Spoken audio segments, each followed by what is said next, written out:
Buenos días a todos y todas. Bienvenidos al ciclo de seminarios que sabemos sobre el cambio climático en México.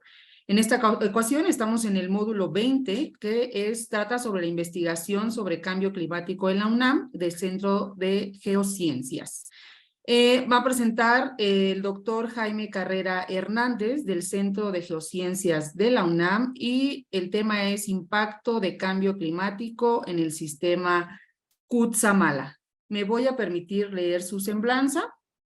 El doctor Jaime Carrera es investigador titular B del Centro de Geociencias, donde está a cargo del Laboratorio de Hidrogeomática y es nivel 2 del Sistema Nacional de Investigadores.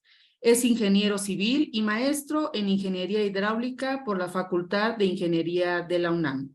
Estudió su doctorado en McGill University en Montreal, Canadá, y postdoctorado en la Universidad de Alberta, Canadá.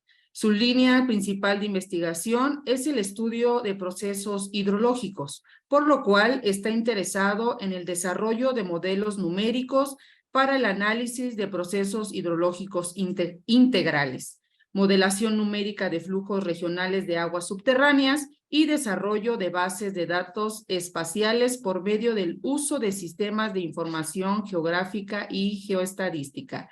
Adelante, doctor, bienvenido. Gracias por la introducción. Buenas tardes a los que estén presentes. Y bueno, pues vamos a hablar, yo creo que no sé qué tan familiarizados estén con el sistema Cutzamala, pero bueno, ha estado en muchas noticias recientemente porque los niveles de las presas han estado por debajo de lo que deberían de estar, ¿no? Y bueno, en esta plática vamos a ver por qué ha pasado esto, ¿sí?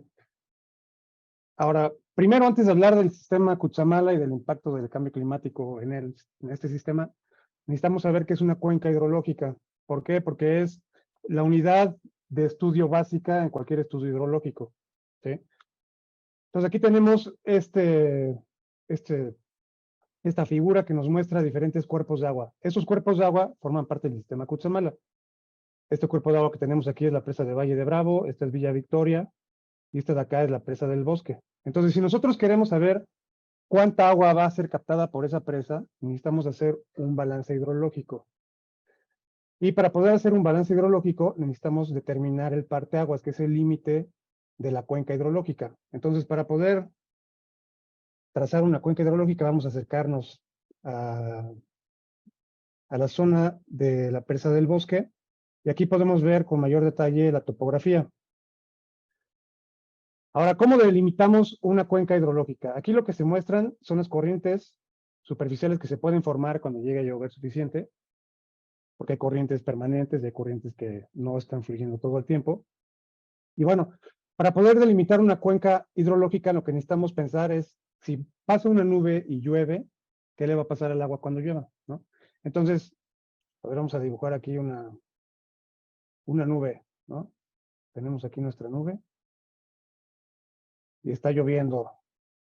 Entonces, tenemos aquí, si nos puse este relieve en tercera dimensión para poder apreciar qué pasaría con el agua.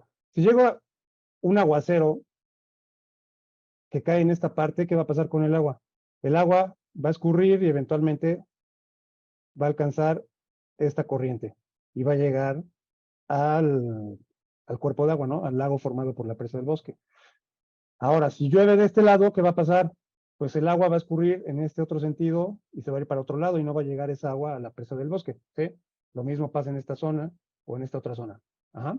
Bueno, entonces por eso es muy importante delimitar las cuencas hidrológicas de manera adecuada, ¿sí? Y ya haciendo este análisis, pues obtenemos el parteaguas de la cuenca hidrológica. Y con esto ya podemos hacer los balances hidrológicos, que básicamente es, en forma simplificada, es la precipitación, que es la entrada, es igual al escurrimiento, que se representa con una Q, menos la evapotranspiración. La evapotranspiración representa dos procesos: evaporación por los cuerpos de agua y la transpiración de las plantas, porque pues todas las plantas utilizan agua, ¿sí? Y aparte, el cambio en el almacenamiento de la cuenca. ¿Por qué? Porque cuando llueve, no todo se transforma en escurrimiento o se evapora, o bueno, se evapotranspira. Una parte se infiltra al suelo y eventualmente otra parte llega al acuífero, ¿sí? Bueno, entonces de forma simplificada, este es un balance hidrológico, ¿ok? Ahora, vamos a hablar del sistema Cutzamala, porque pues hemos oído del sistema Cutzamala, pero luego no sabemos en qué consiste el sistema Cutzamala. Entonces, el sistema Cutzamala, aquí tenemos la Ciudad de México. El sistema Cutzamala se encuentra aproximadamente a 100 kilómetros al poniente de la Ciudad de México y utiliza el agua captada en 7 cuerpos de agua. Aquí tenemos las cuencas hidrológicas de estos 7 cuerpos de agua. Aquí está la presa de Villa Victoria, la presa, bueno, aquí tenemos Chilezo, Valle de Bravo, Colorines, Ixtapan del Oro, el Bosque, que es la que utilizamos para ejemplificar cómo se delimita una cuenca hidrológica, y la presa Tuxpan, ¿sí? Ahora, ¿por qué es el sistema Cutzamala? Pues porque estas cuencas forman la parte alta de la cuenca del río Cutzamala, el cual, aquí está la cuenca del río Cutzamala delimitada en color rojo, el cual es un tributario del río Balsas que eventualmente descarga en la costa de Michoacán, al Océano Pacífico. Este cuerpo de agua que se muestra, vamos a ponerle por acá, aquí, este cuerpo de agua es el que se forma por la presa El Infiernillo, ¿sí? Bueno, ahora, regresando a las cuencas hidrológicas. El sistema Cutzamala, perdón, cómo está conformado el sistema Cutzamala y cómo funciona. El sistema Cutzamala utiliza la infraestructura existente del sistema hidroeléctrico Miguel Alemán, el cual fue desarrollado en 1940. De hecho, la presa Valle de Bravo fue terminada a finales de la década de 1940, ¿sí? El sistema Cutzamala inició operaciones en 1982, utilizando el agua almacenada en la presa Villa Victoria. El gasto de diseño original es de 4 metros cúbicos por segundo, nada más para la presa de Villa Victoria, que son 4,000 litros por segundo. Luego nos cuesta trabajo imaginarnos tanta agua, ¿no? Pero es muchísima agua. Ahora, el agua captada en Villa Victoria, ¿cómo llega a la Ciudad de México? Bueno, en el 82. El agua captada por la presa de Villa Victoria es mandada a la presa potabilizadora Los Berros, que sigue funcionando actualmente y que ha sido ampliada para tener mayor capacidad de potabilización. Y de ahí, por medio de una planta de bombeo, esa es la planta potabilizadora Los Berros, y por medio de una planta de bombeo se manda a la Ciudad de México con un acueducto de aproximadamente 180 kilómetros de longitud, cuyo diámetro varía entre 2,5 y 3 metros. Aquí tenemos una figura que muestra la planta de bombeo, que es la que está después de la planta de potabilizadora de Los Berros. El diámetro de la tubería, que si se fijan es enorme, y esta tubería está a presión. Esta última figura del lado derecho muestra la tubería que sale de la planta de bombeo número 5, que es la que está después de la planta potabilizadora de Los Berros. Y bueno, esta llega, una parte distribuida a la ciudad de Toluca, ya que se manda después de la planta potabilizadora, y llega finalmente aquí a la Ciudad de México, de donde es distribuida. Algo que no mencioné es que el sistema Cutzamala proporciona casi el 24% del agua de la zona metropolitana de la Ciudad de México. La zona metropolitana de la Ciudad de México abarca tanto el distrito, bueno, es que el Distrito Federal ahora es la Ciudad de México, pero bueno, el Estado de México y lo que es ahora la Ciudad de México, ¿sí? Ahora, la segunda etapa del sistema Cutzamala inició operaciones en 1985 y aprovechó el agua de la presa de Valle de Bravo. Sin embargo, pues la presa de Valle de Bravo está a 800 metros abajo de la planta potabilizadora Los Berros. Entonces, se tuvieron que construir 3 plantas de bombeo para poder subir el agua a 800 metros y que llegue a la planta potabilizadora de Los Berros. La tercera etapa inició operaciones en 1993. Y para esta tercera etapa se tuvo que construir la única presa del sistema Cutzamala, que es la presa Chilezo, que tiene aproximadamente 20 metros de altura, es una cortina de concreto de 20 metros de altura. Y también se tuvo que hacer una planta de bombeo para subir el agua a la planta potabilizadora. Aquí en esta figura se muestra la planta de bombeo número 6, que es la que corresponde a el agua que se capta en Chilezo. Después, esta tercera etapa también utiliza el agua del sistema Colorines, que concentra el agua de diferentes presas, de la presa Tuxpan, de la presa El Bosque, de la presa Ixtapan el Oro y de la presa Colorines. Estas presas están conectadas por un sistema de túneles y canales. Aquí en la parte más baja, que es donde está Colorines, se utiliza otra planta de bombeo para subir el agua. ¿Ok? Entonces, pues el sistema Cutzamala consiste en el aprovechamiento de agua superficial. que es susceptible al cambio climático. Eso quiere decir, bueno, no me estoy adelantando, pero bueno, ¿cuáles son los impactos del cambio climático? Pues los impactos del cambio climático son muy complejos y son difíciles de cuantificar, ¿sí? ¿Por qué? Porque tenemos cambios en la precipitación, pero pueden ser muy altos o no pueden ser tan altos. O sea, ahorita lo vamos a ver después. Y los cambios en la precipitación pueden ser cambios en intensidad. La intensidad se refiere a cuánta lluvia cae en cierto tiempo, por ejemplo, milímetros por hora. O también, si cuando antes empezaba la temporada de lluvias en junio, ahora empieza en mayo o empieza en julio, ¿no? Ahora, aparte de los cambios en la precipitación, también se tiene cambio en temperatura, que es lo que normalmente todo el mundo asocia al cambio climático, ¿no? Porque antes se le llamaba calentamiento global. Entonces, tenemos también cambios en temperatura. Y en el caso del sistema Cutzamala, ¿por qué nos interesan los cambios en temperatura? Pues porque los cambios en temperatura, si tenemos más, cuando hay más calor, hay más evapotranspiración, ¿sí? Entonces, supongamos que llueve lo mismo, pero si hay más cantidad de evapotranspiración, pues el agua que está captada en los cuerpos de agua se va a evaporar más, ¿no? Y bueno, ahora, ¿qué pasa con la precipitación? Si ustedes se fijan, aquí tenemos en esta figura las 7 cuencas hidrológicas, con la vegetación como está, es una fotografía de satélite esta, en un relieve tridimensional.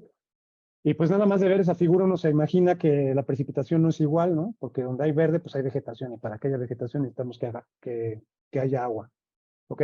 Entonces, obviamente la precipitación no es uniforme en las 7 cuencas hidrológicas y ni siquiera en una cuenca hidrológica dada, ¿sí?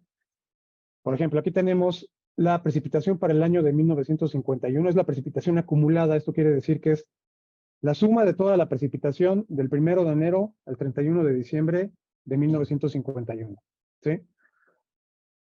Faltó aquí la escala de color, pero bueno, pues más azul es más lluvia, ¿ok? Entonces aquí podemos ver cómo para ninguna de las cuencas de precipitación es pareja.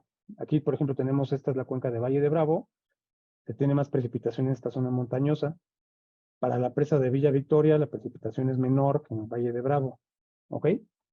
Aquí en Tuxpan, por ejemplo, se puede observar que la precipitación es mayor en esta zona. Y bueno, ahora lo que voy a mostrar es cómo, algo que me faltó aquí poner, es que esta precipitación corresponde a la base climatológica de México de alta resolución que desarrollamos aquí en el Laboratorio de Hidrogeomática del Centro de Geociencias. Y esta base climatológica consiste en datos diarios de 1951 a 2015, y son datos diarios de precipitación, de temperatura mínima, temperatura máxima y temperatura promedio. ¿Ok? Y están disponibles para toda la República Mexicana. A continuación voy a mostrar cómo ha variado la precipitación de forma anual de 1951 a 2015. Entonces, pónganse abusados para ver, a ver si pueden apuntar cuáles son los años en donde más ha llovido. ¿Sí? Hay unos años donde se va a ver muy azul todo. Entonces aquí tenemos cómo va variando, y el letrero de Zoom no me deja ver cuáles son los años, pero bueno. Aquí tenemos cómo está variando la precipitación. Acuérdense que mientras más azul esté, quiere decir que más llueve, ¿ok? Y aquí pueden ir viendo en cuál de las cuencas se ha presentado más precipitación, ¿sí?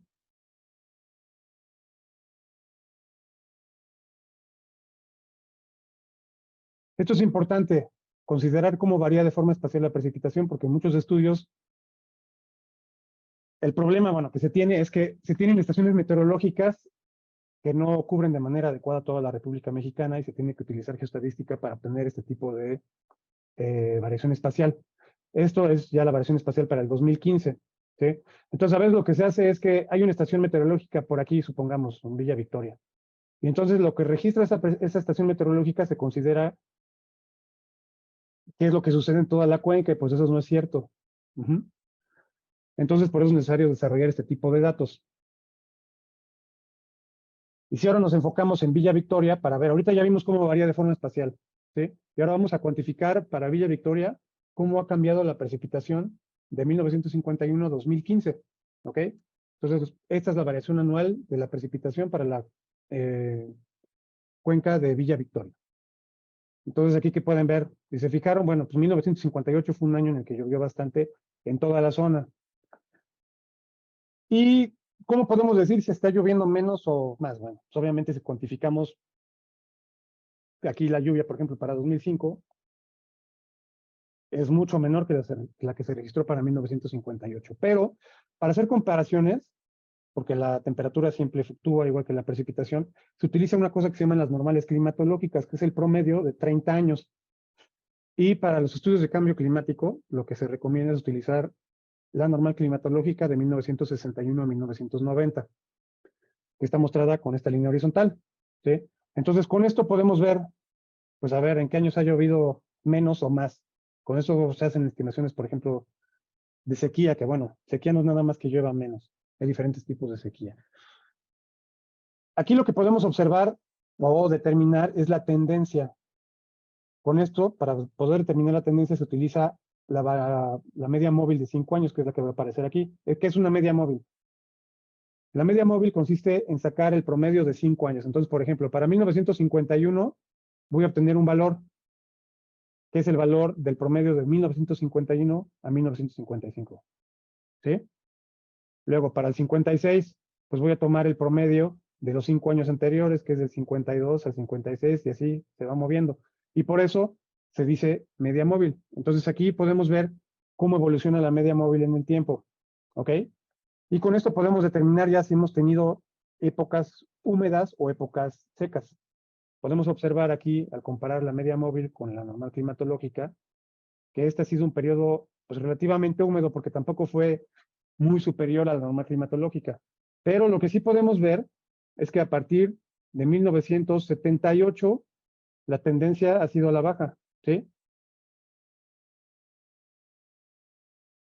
Y si nos seguimos moviendo a épocas más recientes, pues vemos que aquí ha llovido mucho menos, no solamente en un año, sino que es la tendencia.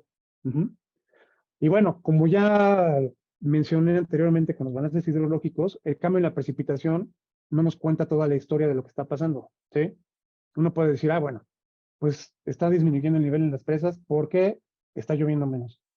Pues sí, esa es una de las razones, pero también está o no está aumentando la evapotranspiración.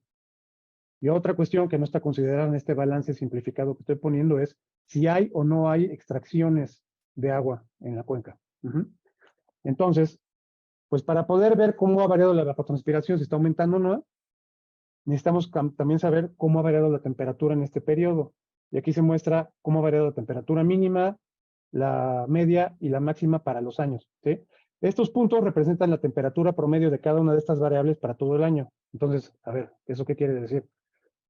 Que este punto de aquí, para 1951, es el promedio de los 365, de la temperatura mínima de los 365 días de ese año. Igual para las otras variables.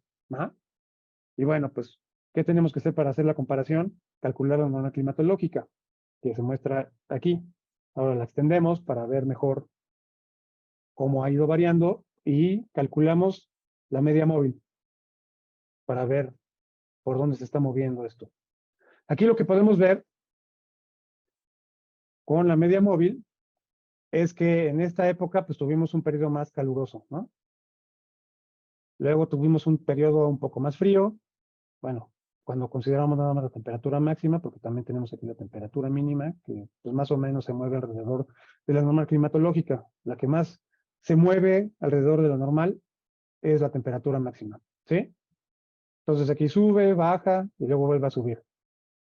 Y ahora estos valores de temperatura los podemos transformar a evapotranspiración de referencia con diferentes ecuaciones, que no las estoy poniendo, ¿no? Porque no quería poner ecuaciones que luego aburren a todo el mundo. Entonces, hay diferentes ecuaciones, dependiendo de cuáles son los datos que se tienen, se utilizan estas ecuaciones.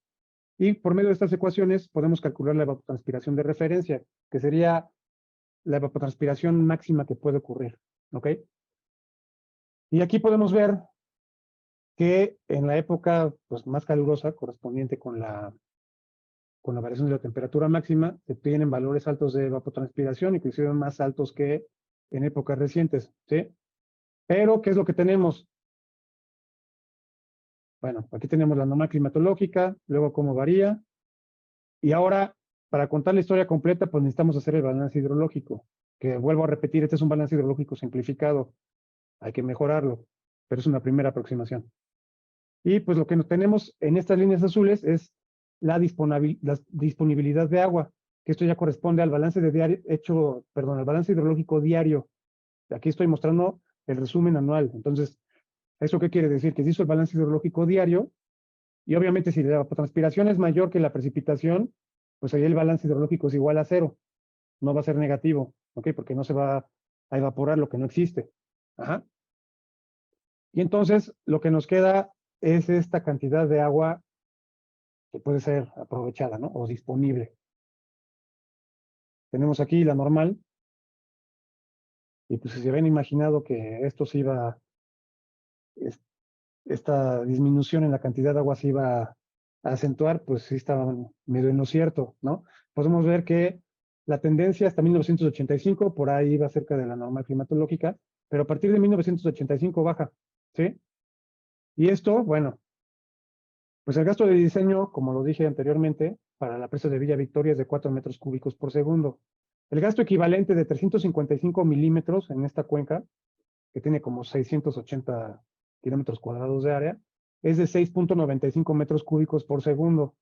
¿Eso qué? Bueno, estos 6.95 corresponde a la línea horizontal que está aquí, ¿sí? Ahora vemos que a partir de 1985 va para abajo. Y si se fijan, hay años, por ejemplo, aquí en 2009, que es la mitad de los 355 milímetros, ¿no? ¿Eso qué quiere decir? Pues que más o menos para ese año hubo 3.5 metros cúbicos por segundo disponibles. Y esto, vuelvo a repetir, es un balance simplificado que hay que mejorar y que tampoco está considerando las extracciones que hay probablemente en la cuenca, ¿sí? Y bueno, pues ¿qué pasa? Está pasando, varía la precipitación igual, está disminuyendo de igual manera en las otras cuencas hidrológicas, la temperatura está variando de igual manera, pues vamos a ver, ahorita analizamos Villa Victoria, entonces ahora vamos a Valle de Bravo, que es donde más precipitación se presenta y que creo que es la cuenca más famosa de todo el sistema Cutzamala. Entonces aquí tenemos la variación de la precipitación para la presa de Valle de Bravo, para el periodo, bueno, para todo el periodo considerado y aparte la norma climatológica. Y cuando utilizamos la media móvil de 5 años, podemos ver que pues la media móvil sí sube, baja, ¿no? Igual que la precipitación anual, y más o menos, pues está por donde está la normal climatológica. Entonces, si nosotros viéramos nada más la precipitación, pues diríamos, pues está todo dar porque no ha pasado nada, ¿no? En eso estamos estables. Pero pues acuérdense que tenemos que considerar cómo varía la temperatura también, ¿sí? Entonces aquí tenemos la variación de la temperatura, que la transformamos a evapotranspiración y lo que tenemos es un aumento considerable en la evapotranspiración a partir de 1990, ¿no? A ver, vamos a ver, aquí está el puntero. Aquí tenemos 1990 y a partir de este año empieza a aumentar considerablemente la evapotranspiración. Y entonces cuando hacemos el balance, pues vemos que inclusive antes de 1990, la cantidad de agua disponible en la cuenca está por debajo de lo que sería lo normal, ¿sí?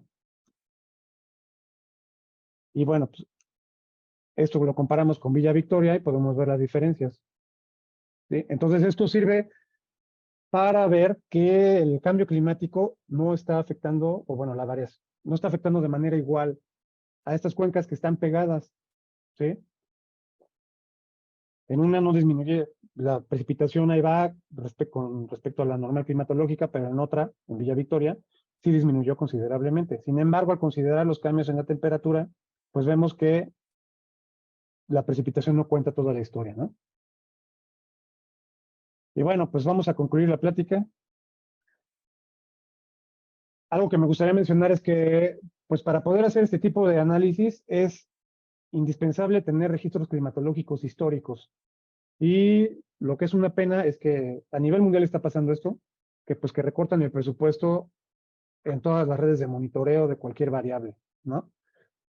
Pues, ¿por qué esta base de datos de que les mencioné está hasta 2015? Pues porque después de 2015 ya no hay suficientes datos climatológicos para poder construir esta base de datos espacial, ¿sí? Otro punto súper importante es que el cambio climático, el impacto del cambio climático no es uniforme, que lo vimos con estas dos cuencas que están pegadas. Es necesario actualizar los estudios de disponibilidad de agua a nivel nacional, porque hay muchos estudios que no consideran la variación en la precipitación, como lo mencioné, ni de temperatura. Ujú. Y también algo que se tiene que hacer para cuantificar el impacto del cambio climático es realizar balances hidrológicos con diferentes proyecciones del cambio climático, ¿sí? Que son los que se tienen en los reportes que hace el Panel Internacional de Cambio Climático. Y bueno, aquí concluyo mi plática. Gracias por su atención. Listo, doctor, muchas gracias por su presentación. Los invitamos a poner sus preguntas en el chat. Ya la tenemos la primera, está un poquito larga. Gracias, Norma, como siempre, una fiel seguidora del PINC. Dice, doctor Carrera, muchas gracias y felicitaciones por su excelente presentación. Pregunta, considerando que aproximadamente el 27% del total del agua potable que se utiliza en la zona metropolitana del Valle de México proviene del sistema Cutzamala y que se estima que por fugas se desperdicia aproximadamente más del 30% de agua que se le suministra a la zona metropolitana, ¿es aventurado decir que los gastos energéticos y de recursos hídricos no compensan las pérdidas? Es que las fugas, el problema en la Ciudad de México, sí, las fugas es un problema muy importante, pero es algo que no toqué yo en esta plática, pero en la Ciudad de México también tenemos hundimiento, bueno, subsidencia del terreno, y eso, pues, es un problema en toda la infraestructura, no nada más en la del agua potable, ¿no? Ahora, pues que la cantidad de energía que se gasta y el agua que se mueve no compensa, pues sí y no, ¿no? No es ni blanco ni negro. El problema es que las fugas se van a estar presentando porque la Ciudad de México se sigue hundiendo. Entonces, mientras se siga hundiendo, pues se van a seguir presentando las fugas. Y pues lo que está haciendo, hasta donde yo sé, el sistema de agua desde la Ciudad de México sí tiene un programa para estar disminuyendo la cantidad de agua que se pierde en las fugas, ¿no? Dice Manuel Hernández Rosales, excelente plática, clarísimo todo. Acaba de decir que no hay datos recientes, pero tiene, ay, se me movió. Es que entró otra pregunta, permítame. Pero ¿tiene alguna estimación de lo que ha pasado en los últimos años? No, no me he querido aventurar. Bueno, es algo que he estado trabajando recientemente. Así que ahorita no podría decirlo. Como que todo el mundo siente que sí está lloviendo menos y que está haciendo más calor, ¿no? Entonces sí es algo que hay que actualizar, pero, por ejemplo, esta base de datos de la que hablé, la actualicé el año pasado y todavía no había datos, así, por ejemplo, de 2018 a 2022 con suficiente cobertura para obtener la cobertura espacial que necesito para hacer este tipo de análisis. Entonces es un problema. Algo que mucha gente está haciendo es utilizar imágenes de satélite, bueno, hay satélites meteorológicos, pero el problema de estos datos es que no tienen la resolución adecuada, porque, pues, por ejemplo, bueno, aquí no lo mencioné, pero cada uno de los píxeles de esta base de datos espacial tiene 600 metros de resolución. Las imágenes de satélite que se pueden utilizar, bueno, para este tipo de estudios tienen como 7 kilómetros de resolución, entonces no tiene la suficiente cobertura, ¿no? Es casi como utilizar las estaciones climatológicas. Bueno, sí es mejor que las estaciones climatológicas, pero no tiene la suficiente resolución espacial. El caso es que es algo en lo que estoy trabajando. Muchas gracias, doctor. Tenemos una pregunta de Facebook. Dice, excelente presentación. ¿Cree que estemos preparados para afrontar el cambio climático? Supongo que se refiere a la zona metropolitana, no dice, pero... Pues yo creo que tal vez no. Y como que a nivel mundial es un problema, ¿no? No nada más de nosotros, es a nivel mundial. Bueno, hay una cosa en hidrología que se llama periodo de retorno, ¿no? Que es qué tan seguido se puede presentar un evento dado. Entonces, ahora se están dando eventos que se podían presentar que se consideraba que se presentaban cada 100 años. Se están dando de forma bastante seguida, ¿no? Entonces, sí, a nivel mundial creo que no estamos preparados. Dice Mauricio Reyes Ruiz, de aquí del Zoom, dice, ¿cómo sabemos que el aumento de temperatura que se registra en estas estaciones se debe atribuir al cambio climático y no a una variación regional? Bueno, lo que se puede observar es que, al menos por ejemplo en esta zona, que por eso menciono que el cambio climático no es uniforme, sí hay variaciones regionales, que es lo que mencioné, por ejemplo, cuando mostré la precipitación de la cuenca de Valle de Bravo, pues la precipitación más o menos oscila con respecto, bueno, ahí se va con respecto a la normal climatológica, pero hay zonas en las que se dispara de manera reciente. Entonces, como que, bueno, y aquí el registro de datos es pequeño, ¿no? Es a partir de 1951. Por eso digo que es importante tener registros climatológicos históricos. Pero cuando se analiza en otras zonas que tienen registros mucho más largos, pues la variación reciente es pronunciada, ¿no? Comparándola con la que se tenía antes. Entonces, por eso se asume que sí es de cambio climático en una variación regional. Dice Daniel Zavala, dice, muy interesante plática, felicidades. ¿Podría dar alguna opinión con el crecimiento de la zona metropolitana del Valle de México y el abasto garantizado del agua? Ahorita mencioné que el 24% del agua que se suministra a la Ciudad de México, bueno, a la zona metropolitana, es del sistema Cutzamala. Y como el 70% viene de pozos, que es por eso por lo que se está uniendo a la Ciudad de México. El abasto garantizado, pues no sé si esté garantizado el abasto. Yo creo que lo que se tiene que explorar para aumentar el abasto es, por ejemplo, repotabilización del agua o cambiar el agua por ejemplo, el agua potable se utiliza de muchas maneras, bueno, tiene usos que no requieren agua potable, ¿sí? Entonces se podría cambiar, por ejemplo, por agua tratada, en lugar de utilizar agua potable, que se utiliza agua tratada, ¿no? Es algo que se tiene que hacer. Y ver cómo, por ejemplo, utilizar el agua. En la Ciudad de México está el sistema de presas del Poniente que se desarrolló para proteger a la Ciudad de México de inundaciones. Entonces, esas presas lo que hacen es captan el agua y luego de que la captan, la mandan al interceptor del Poniente y se va. Ajá. Y pues tal vez esa agua se podría utilizar, bueno, se podría tratar, potabilizar y utilizar en lugar de ser mandada al drenaje. Hay políticas que se tienen que explorar, ¿no? Muchas gracias. Dice Lucía González, buenas tardes a todos. Gracias por la presentación, doctor Carrera. ¿Qué opina de la implementación de sistemas de captación de agua en casa habitación? ¿Qué tan sustentables podrían ser usar este método a largo plazo? Gracias.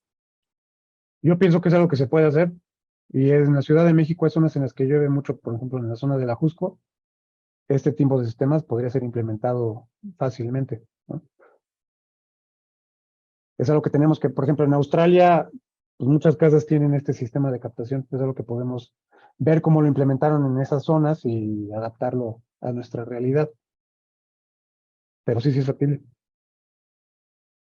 Y en esa misma línea, permitiéndome el uso y el poder de la palabra, me gustaría preguntarle si conoce o sabe de algunas estrategias de adaptación ante la posible escasez o la falta del recurso hídrico en la zona metropolitana de la Ciudad de México. ¿Cuáles serían como las más viables? Sabemos que hay recolección, que diga captación de agua, entre otras, pero ¿cómo sería, pues justo, ya más aplicado a la sociedad, que nosotros pudiéramos decir, si hago esto, puedo contribuir a que ante la escasez por, no sé, cambio climático, variabilidad climática, pudiera pues hacer desde la comodidad de mi hogar?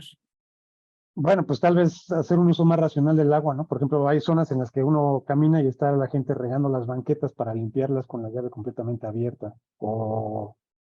Y ver cómo, por ejemplo, en lugar de regar el jardín con el agua de la llave, pues podemos utilizar el agua de la lavadora, ¿no? Obviamente que eso requiere inversión, a veces poca inversión o a veces mucha inversión, ¿no? El problema es que hemos pensado en esto de forma reciente, entonces muchas de las construcciones que pudieron haberse hecho pensando en cómo reutilizar el agua o utilizar el agua de forma más eficiente, no se hizo, ¿no? Pero ahorita es algo pues que está teniendo mucho empuje, como que la arquitectura sustentable. Tendríamos que preocuparnos, doctor, por ejemplo, en la zona de Iztapalapa, donde la escasez es bárbara y donde sigue habiendo pues justo este aumento de esta urbanización en Tláhuac, en Xochimilco, en Iztapalapa. Tendríamos que preocuparnos Pues yo creo que sí, y ocuparnos, ¿no? sí, y ocuparnos, sí, pero ahí también las autoridades, pues les corresponde ver que, pues también se tienen que ocupar las autoridades, ¿no? Que que yo pienso que sí lo están haciendo, ¿no? No, la verdad es que yo me he desconectado un poco de eso de qué es lo que hacen las autoridades, pero pienso que sí algo hacen. El problema, bueno, como mencioné anteriormente, la Ciudad de México depende como el 70 y tantos por ciento del agua subterránea, ¿no? Y el problema es que la urbanización disminuye también la recarga a los acuíferos. Entonces, por ejemplo, en una zona en el Ajusco, yo ahorita, bueno, yo vivo en Querétaro, antes vivía en la Ciudad de México, pero cada vez que voy para allá veo como cada vez se suben más a los cerros, ¿no? Y esas son zonas importantes de recarga a los acuíferos. Y eso es lo que está pasando a nivel nacional. Aquí también en Querétaro están construyendo ya sobre las zonas de recarga de los acuíferos. Entonces, es algo que las autoridades, pues sí tienen que contemplar, ¿no? Porque sí es necesario que haya vivienda para todos, pero también es necesario garantizar que tengamos agua para todos. Entonces, se tienen que hacer estudios integrales para poder, por ejemplo, de analizar las zonas de recarga de los acuíferos, en qué zona se puede construir, cómo se podría construir para que en lugar, porque ¿qué pasa? Si tenemos una zona con bosque y llegan y talan los árboles y tapan la tierra con concreto, y pues todo el escurrimiento cuando llueve ahí se va a ir al drenaje, en lugar de convertirse eventualmente en recarga, una parte de esta lluvia, pues cómo se puede construir para aprovechar el agua y que se convierta en recarga, ¿no?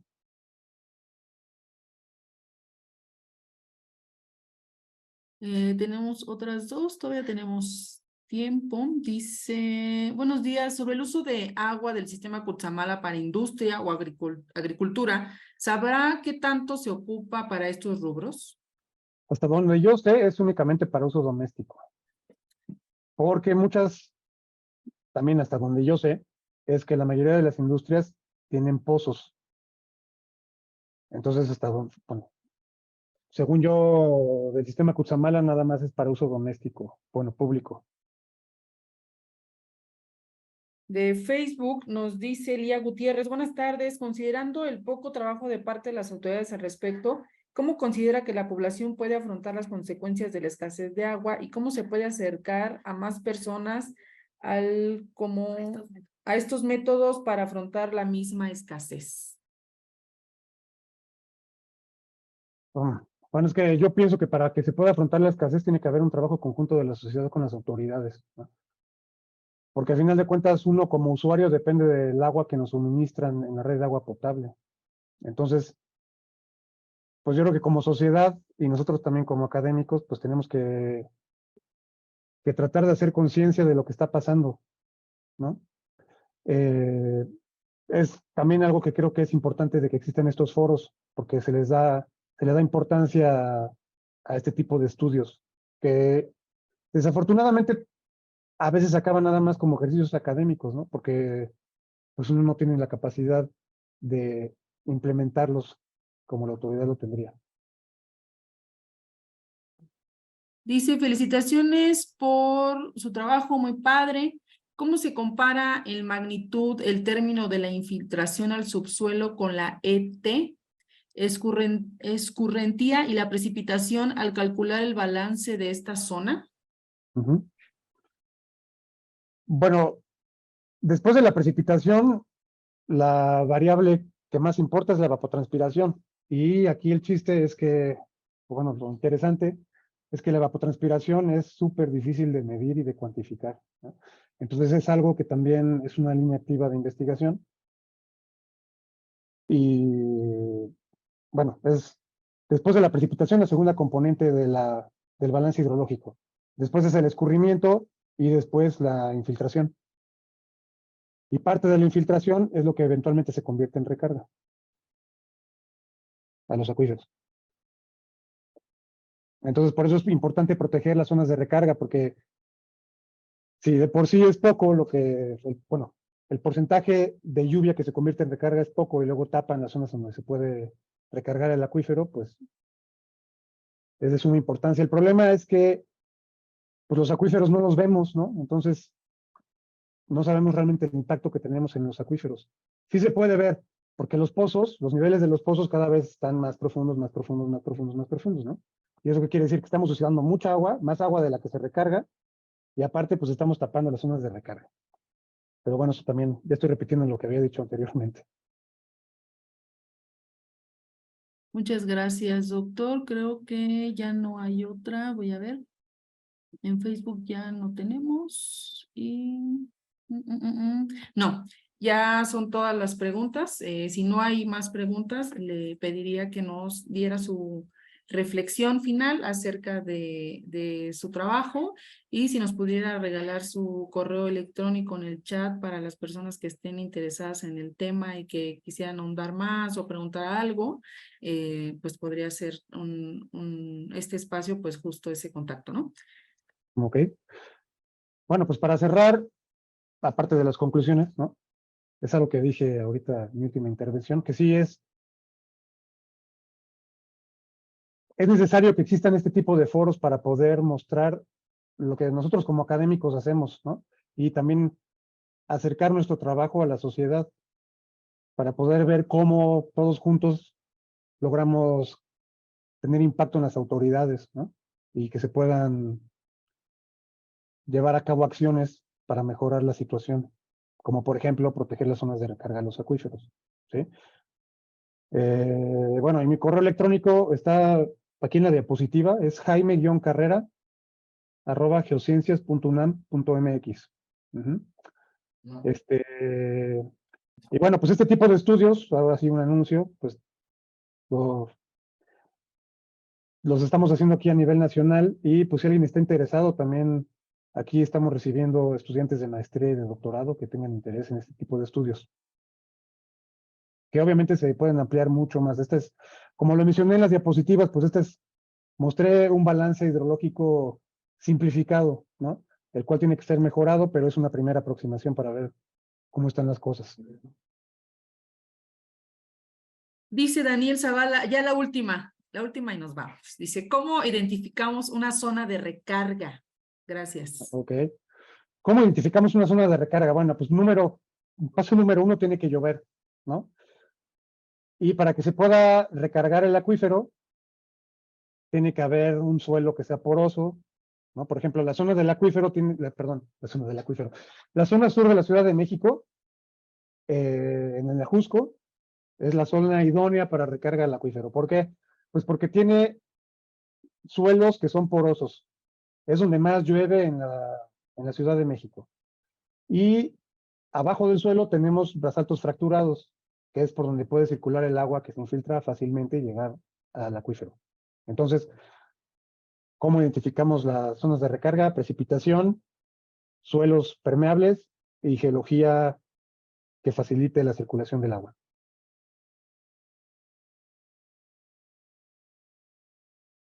Muchas gracias, doctor. Creo que sería todo por esta plática. Nos dan las gracias en el chat por la excelente presentación. Muchas gracias. Y quiero aprovechar el tiempo que nos falta para invitarlos al Congreso Nacional de Investigación en Cambio Climático. Este se va a llevar del 17 de octubre al 27 de octubre. Les sugiero que estén al pendiente de las redes sociales del PINC, porque la primera semana, si bien va a ser de conferencias, la segunda va a ser de cursos. Entonces, pues es como le estamos apostando algo diferente este año. Agradecemos mucho su asistencia y nos vemos el próximo jueves. Que tengan excelente tarde y buen provecho. Hasta luego. Hasta luego.